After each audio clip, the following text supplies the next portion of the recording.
সমুদ্র এক বিশাল রহস্যময় জগৎ। এর গভীরতা যেমন অনাবিষ্কৃত, তেমনি এর ক্ষমতাও অসীম। কখনো এই সমুদ্রই হয়ে ওঠে বেঁচে থাকার পথ, আবার কখনো হয়ে ওঠে সাক্ষাৎ যমদূত। আজ আমরা এমনই এক অবিশ্বাস্য গল্পের সাক্ষী হব। এক সাধারণ জেলের অসাধারণ বেঁচে থাকার গল্প, এক জীবন্ত মৃত্যুর গল্প, যা 439 দিন ধরে প্রশান্ত মহাসাগরের বুকে লেখা হয়েছিল। 2012 সালের 17 নভেম্বর মেক্সিকোর উপকূলবর্তী ছোট্ট শহর কোস্টা আজল। সকালে ঠান্ডা বাতাসে মেক্সিকো উপসাগরের ঢেউয়ের মৃদু কলতান। এখানকার জীবন যেন সমুদ্রের সাথে এক হয়ে মিশে আছে।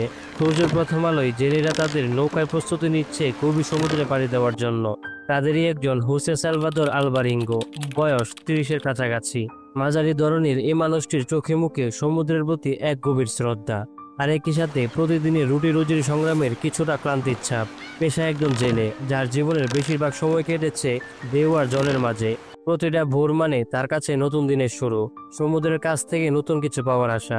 আজকের যাত্রায় আলবারিঙ্গোর সঙ্গী হয়েছে 15 বছরের তরুণ এজেকিয়েল কর্ডোবা।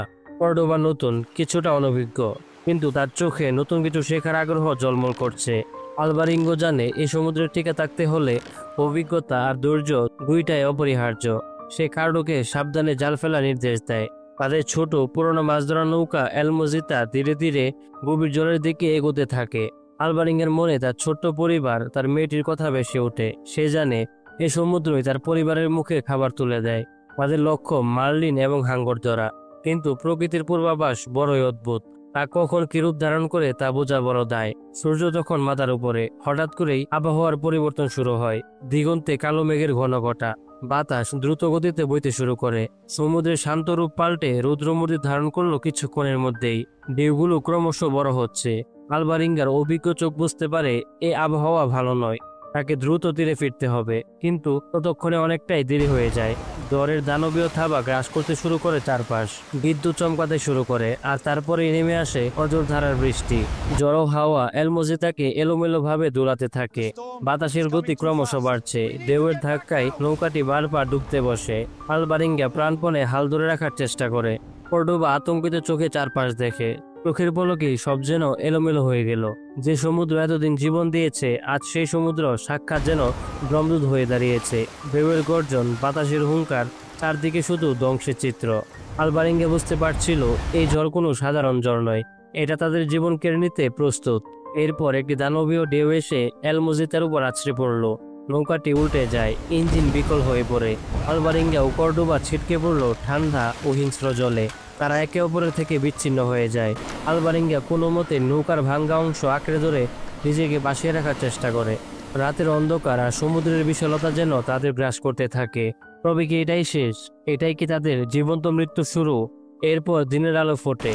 আলবারিঙ্গা ও কর্ডোবা বিচ্ছিন্নভাবে ভাসছে, দুজনেই জীর্ণ বিধ্বস্ত। সূর্যের তেজ যেন তাদের চামড়া পুড়িয়ে দিচ্ছে। লবণাক্ত জল তাদের ঠোঁট ফাটিয়ে দিয়েছে। তার পাশে শুধু নীল জলরাশি, দিগন্ত পর্যন্ত আর কিছুই দেখা যাচ্ছে না। সমুদ্রের বুকে দুই ভিন্ন বয়সের মানুষ, দুটি ভিন্ন স্বপ্ন, কিন্তু একই নিয়তির শিকার। আলবারিঙ্গা অভিজ্ঞ জেলে, আর কর্ডোবা একজন তরুণ, যার সবেমাত্র জীবনের স্বপ্নগুলো ডানা মেলতে শুরু করেছিল।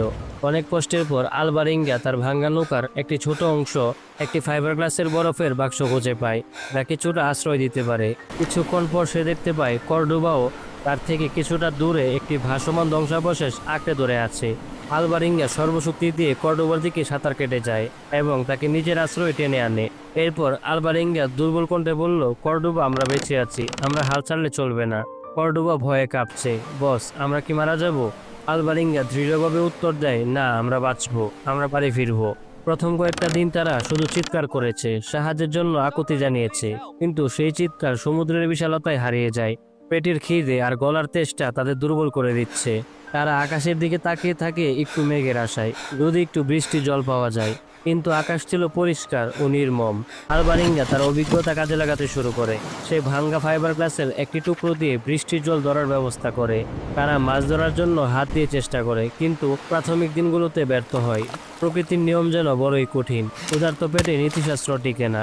আলবারিঙ্গা বুঝতে পারছিল এই সমুদ্রে টিকে থাকতে হলে তাদের প্রকৃতির সাথে লড়াই করতে হবে, কিন্তু প্রকৃতির সম্পদকেই ব্যবহার করতে হবে। কর্ডোবা দুর্বল হয়ে পড়ে, তার ভয় যেন কাটছেই না। সে বারবার জানতে চায় তারা কখন বাড়ি ফিরবে। আলভারিঙ্গা তাকে সান্ত্বনা দেয়, তাকে সাহস যোগায়। সে নিজের খাবার ও জলের একটি অংশ কর্ডোবার সাথে ভাগ করে নেয়, যদিও তা তাদের দুজনের জন্য একবারে কম ছিল। এভাবে দীর্ঘদিন কাটে। সূর্যের তাপে চামড়া ঝলসে যায়, চোখের দৃষ্টি ঝাপসা আসে, কিন্তু আলভারিঙ্গার মনের মধ্যে তার পরিবারের জন্য, কর্ডোবার জন্য এক অদম্য শক্তি কাজ করছিল।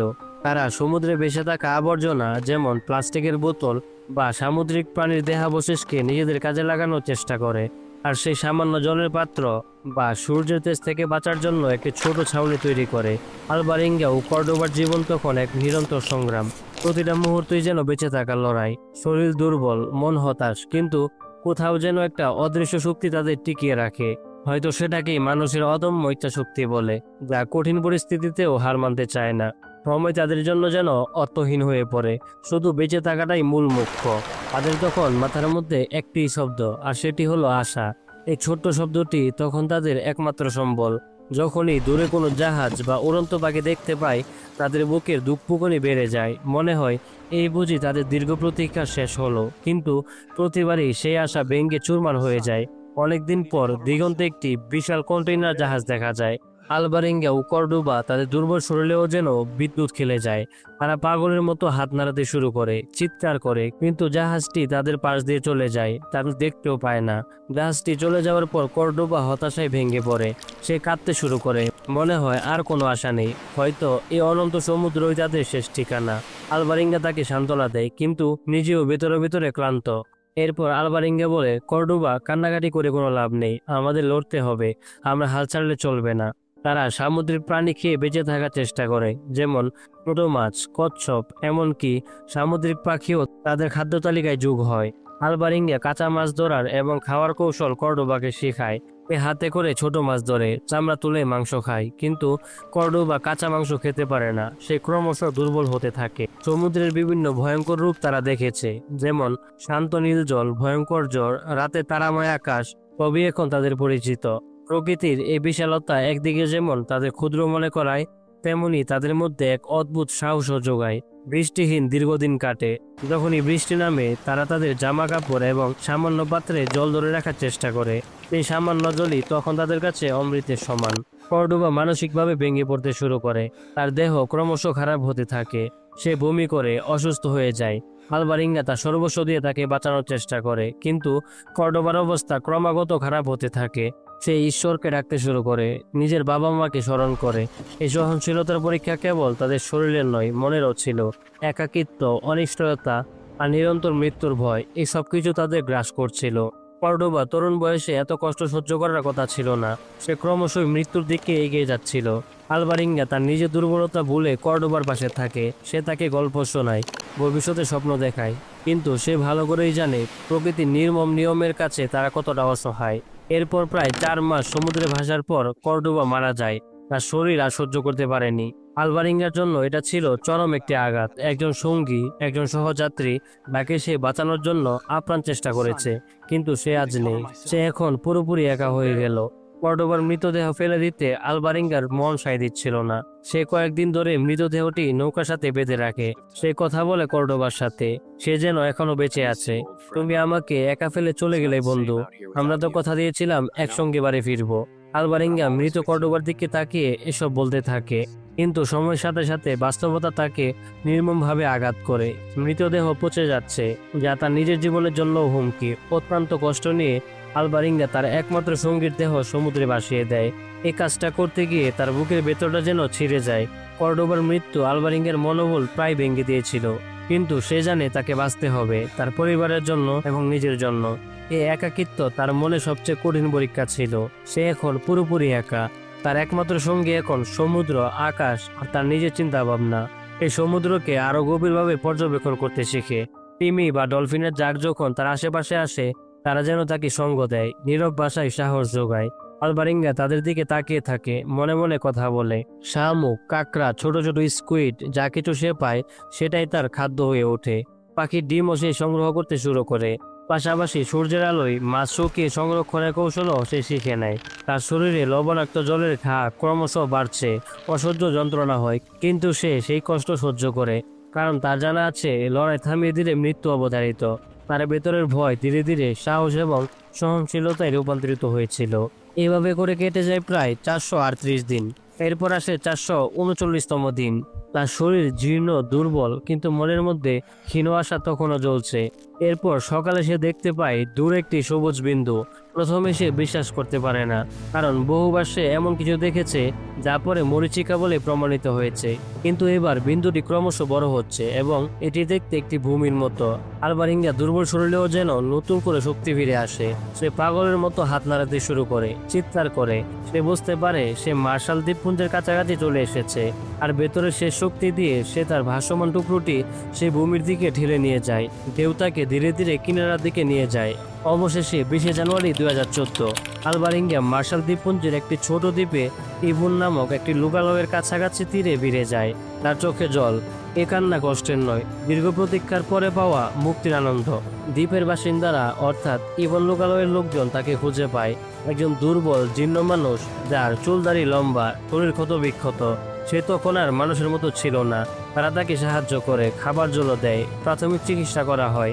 আলবারিঙ্গার শরীর অপুষ্টিতে ভোগে, কিন্তু তার চোখের তারায় জীবনের আলো তখনও অমলিন। খবর ছড়িয়ে পড়ে দ্রুত। বিশ্ববাসী অবাক হয়ে যায় আলবারিঙ্গার অবিশ্বাস্য বেঁচে থাকার গল্প শুনে। সে তার পরিবারের সাথে পুনরায় একত্রিত হয়। যখন তার স্ত্রী ও মেয়ে তাকে দেখতে পায়, তারা বিশ্বাস করতে পারে না। শিলা তার স্বামীকে জড়িয়ে ধরে হাউমাউ করে কাঁদতে থাকে। ছোট্ট মেয়েটি তার বাবাকে প্রথমে চিনতেই পারে না, কিন্তু মায়ের চোখে জল দেখে সেও এগিয়ে আসে। এটি শুধু একটি বেঁচে থাকার কাহিনী নয়, এটা মানুষের অদম্য ইচ্ছাশক্তির জয়। প্রতিকূল পরিস্থিতিতেও কিভাবে লড়াই করে টিকে থাকতে হয়, আলবারিঙ্গা তা প্রমাণ করেছেন। সমুদ্র কেড়ে নিতে নিয়েছিল তার জীবন, কিন্তু তা কেড়ে নিতে পারেনি একমাত্র তার মনের জোরে। কেমন লাগলো আজকের এই গল্পটি অবশ্যই কমেন্টস করে জানাবেন। আর এরকম আর আকর্ষণীয় ভিডিও পেতে চ্যানেলটি সাবস্ক্রাইব করার অনুরোধ থাকবে। আল্লাহ হাফেজ।